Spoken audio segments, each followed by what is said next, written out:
Moto G100 foi um sucesso de interesse aqui no canal nos últimos vídeos. Ele é um intermediário com um processador mais potente, ou um topo de linha barato, como você preferir.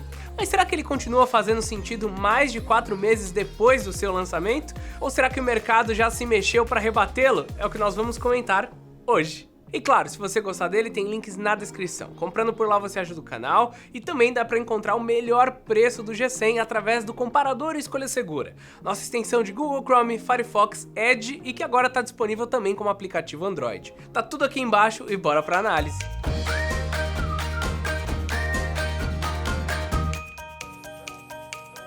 A Motorola está procurando trazer uma nova cara para os seus smartphones da linha G, sendo que o G100 chegou com a proposta de topo de linha para usuários que são fãs da marca.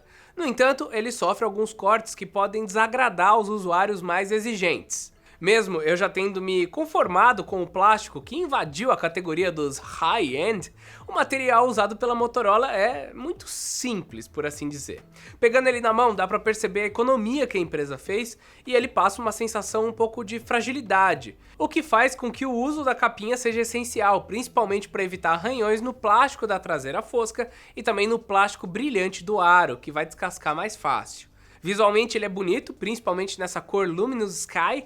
Quando tirei da caixa, parecia um branco perolado e agora já parece um pouco mais rosado. O Clayton, enquanto testava o G100, curtiu bem mais essa cor mais clara do que a versão azul, que usamos para o vídeo de apresentação. O acabamento fosco deveria ajudar a esconder as marcas de dedo, mas depois de um tempo de uso, você vai precisar usar um paninho para remover as manchas que se acumulam aqui no decorrer do dia. Na lateral direita, a Motorola deixou os botões de volume e energia, que ficaram bem altos, dificultando um pouco o acesso a eles. Como o display tem proporção de 21:9, o smartphone acaba sendo mais esticado e mais estreito, o que faz com que as telas ficassem altas demais. É o padrão, tá? O botão de energia abriga ainda o sensor de digitais e toda vez que eu preciso desbloquear o smartphone eu tenho que abrir a mão do apoio do mindinho para evitar erros de leitura de biometria. Com isso, eu praticamente não usei a função de atalho interativo, que existe 2 toques rápidos no sensor de digitais, o que torna o uso da função menos intuitiva e prática. É tipo, legal, funciona, é útil, mas se a Motorola tivesse posicionado os botões um pouco mais baixos, certamente esse atalho seria uma das funções mais úteis e mais fáceis de serem utilizadas. Da mesma forma, na lateral esquerda, acima da bandeja híbrida para chip de operadora e cartão de memória, fica o botão exclusivo para o Google Assistente. E olha, por um lado é até bom ele ficar tão lá em cima, pois evita toques acidentais durante o uso. Só que ao mesmo tempo descaracteriza a funcionalidade de acesso rápido, pelos mesmos motivos que falamos da tecla de volume e energia. Ativar o Google Assistente por voz ou pelo atalho de gestos na tela é mais prático, principalmente se você está com uma das mãos ocupadas. Outra coisa sobre esse botão é que não é mais possível desativar ou remapear com outras funções. Se você curte, ele sempre estará lá, mas se não curte, vai ter que ignorar, já que alcançá-lo é mais difícil por causa da localização. Bem, na borda inferior nós temos a conexão de 3.5mm, que está cada vez mais escassa nos aparelhos de categoria topo de linha, mas a Motorola tem tentado se redimir por ter sido a primeira a remover essa conexão de seus smartphones lá no primeiro Moto Z, trazendo tanto no topo de linha do ano passado como nesse carinha aqui. Por outro lado, a empresa cometeu um erro, na nossa opinião, ao implementar um som mono no flagship da linha G. Praticamente todos os lançamentos de topo de linha estão chegando com som estéreo, tem até intermediário com som estéreo. Então assim, não sei o que eles fizeram. A própria Motorola já colocou em outros smartphones e colocava no passado em modelos menores da linha G. O que me deixou mais frustrado, no entanto, foi essa moldura superior da tela ser mais larga, então dá a ilusão de que houvesse a necessidade de um espaço maior para abrigar um speaker na região, mas não tem nada, é mono, então assim, não foi dessa vez. De toda forma, o som é bom, tem volume alto, mas é facilmente abafado pela mão enquanto jogamos ou vemos um vídeo.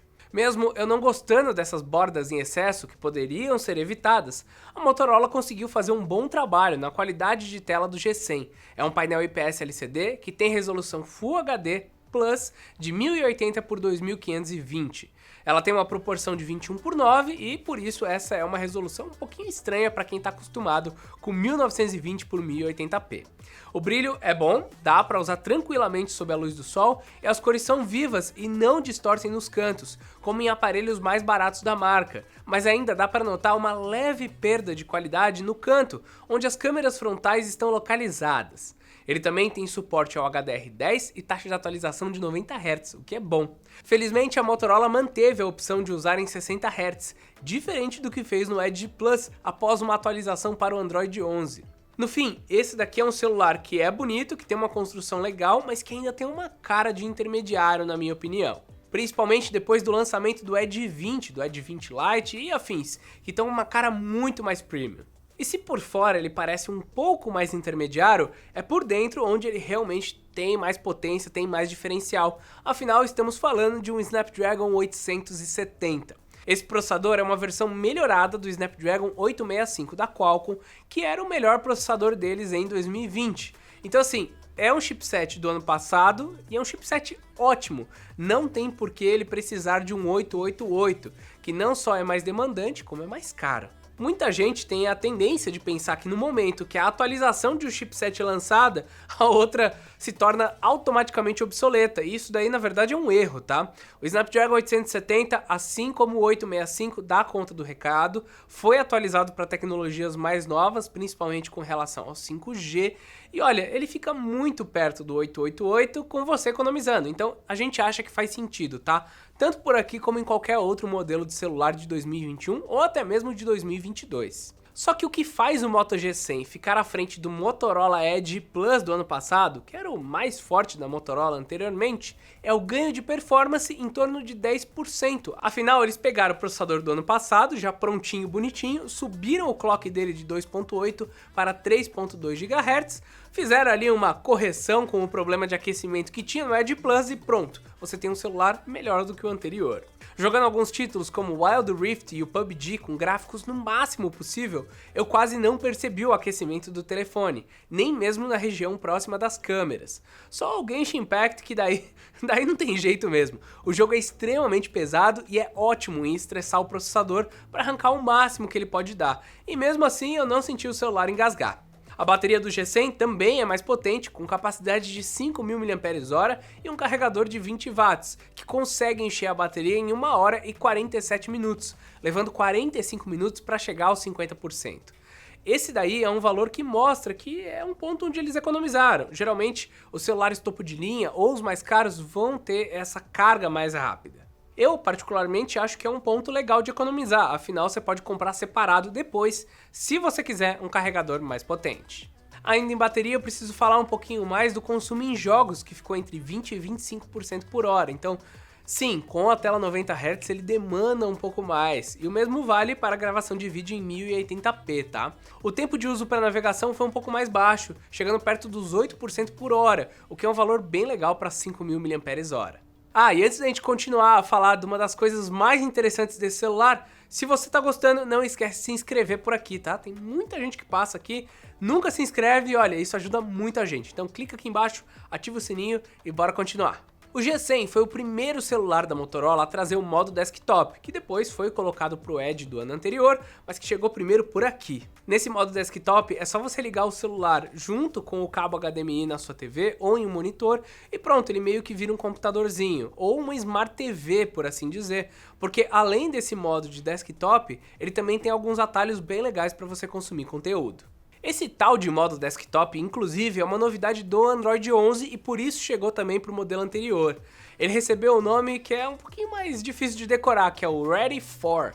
É o ponto onde eu pude testar a capacidade máxima do G100 frente ao modelo anterior. A primeira característica que dá para notar é que usando o aparelho como mousepad, a fluidez no G100 é maior, independente se está sendo usado em uma tela Full HD ou 4K. O ponteiro sempre dá uma engasgada no Edge Plus, enquanto o G100 flui como se tivesse ali uma manteiga. O Clayton percebeu uma grande diferença quando ligado mesmo numa TV 4K, onde o G100 fluiu bem melhor. Só lembrando que nesse modo você vai gastar um pouco mais de bateria, chegando até 35% por hora. Então é importante que você use o carregador que veio na caixa ou até mesmo um mais potente. Ah, também vale lembrar que a Motorola tem um pacote que inclui não só o cabo Type-C para HDMI, como um suporte para o smartphone que fica bem legal e ajuda a manter temperaturas um pouco mais baixas.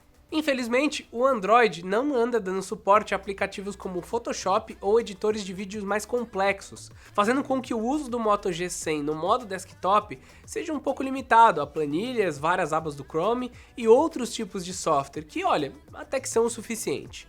A Motorola tem deixado de lado também um pouco as atualizações dos smartphones, prometendo apenas a atualização para o Android 12. Nesse caso, se você é um usuário que curte ver funções como o Ready For chegando para o seu smartphone, vai acabar precisando trocar ele depois de 2 anos.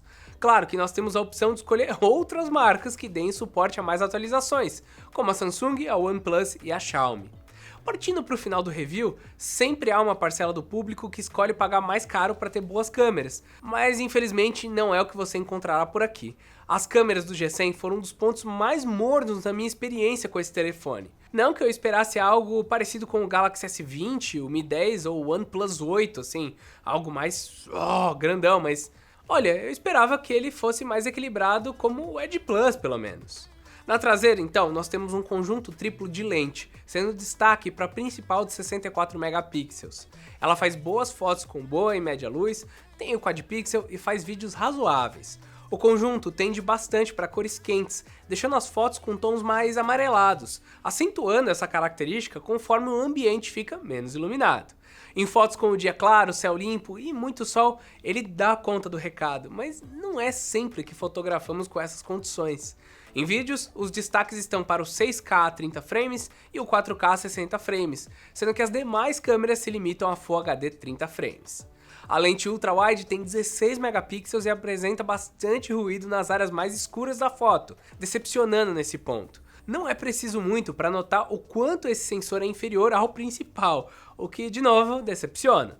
Como eu disse, era esperado que a Motorola se dedicasse a pelo menos igualar o Moto Edge ou o Moto Edge Plus, que já era um pouco inferior aos topos de linha. Com isso, fica claro novamente que o G100 é um intermediário com processador topo de linha. Aliás, para completar o conjunto, a lente macro tem apenas 2 megapixels e é bem mais escura que as lentes principais. Nenhum topo de linha tem esse sensorzinho aí, michuruca, só os intermediários. A Motorola com certeza percebeu isso e resolveu colocar um ring light em torno do sensor, para solucionar um grande problema que sensores macro têm. Quando você chega muito perto de uma coisa, o celular faz sombra nela, então tem que ter o ring light ali. A solução é boa, na minha opinião, é só o resultado que não é. Assim, eles conseguiram resolver o problema, só não ficou bom. Completando o conjunto, o quarto sensor é um ToF 3D, ou seja, Time of Flight, para auxiliar nas fotos com fundo desfocado e no foco da lente principal e da ultra-wide. O resultado está aí na tela para você nos dizer nos comentários se você gostou ou não. Na frente, o G100 traz 2 lentes, sendo a principal de 16 megapixels, enquanto a ultra-wide tem 8 megapixels e um ângulo de visão levemente superior à lente traseira do mesmo tipo. Se a experiência com as câmeras traseiras não animaram, as fotos com as frontais não vão te animar também. Me lembram muito as fotos que nós costumamos obter com a linha intermediária.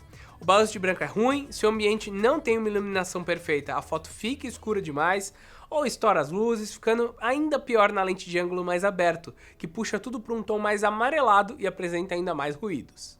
Olha, pensando em um intermediário, o Moto G100 vai super bem em câmeras, mas quando comparado com o topo de linha, ele fica para trás, tá? É isso que a gente quer mostrar para vocês. Não é que as câmeras são horríveis, é só que realmente, na faixa de preço em que ele planeja estar, nós precisamos de um pouquinho mais nesse quesito. O preço, aliás, fica perto dos R$3.000, dependendo se você pega ele com o kit que já vem o HDMI ou sem isso, tá? Um ponto interessante dele, no entanto, é a presença de 256 GB de memória interna, que é muito útil para você usar no modo desktop, e mais memória RAM do que a média. Além disso, ele traz o carregador de 20 watts, o cabo USB-C, fone de ouvido e capinha, enquanto a Samsung e a Apple andam deixando apenas o cabo USB na sua caixa.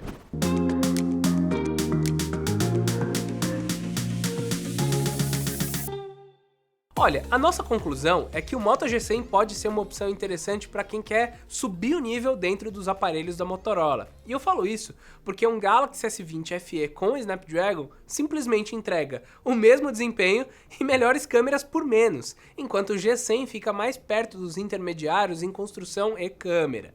Ela corrige problemas como aquecimento, posiciona melhor a entrada do fone de ouvido, incluiu um modo desktop com vários tipos de interface e também tem um mimo com o público indígena. Afinal, eles incluíram 5 idiomas nativos e prometem até inserir outros. Então assim, o Moto G100 é um celular legal, mas você realmente tem que querer ficar com a Motorola para ele fazer sentido no quesito custo-benefício.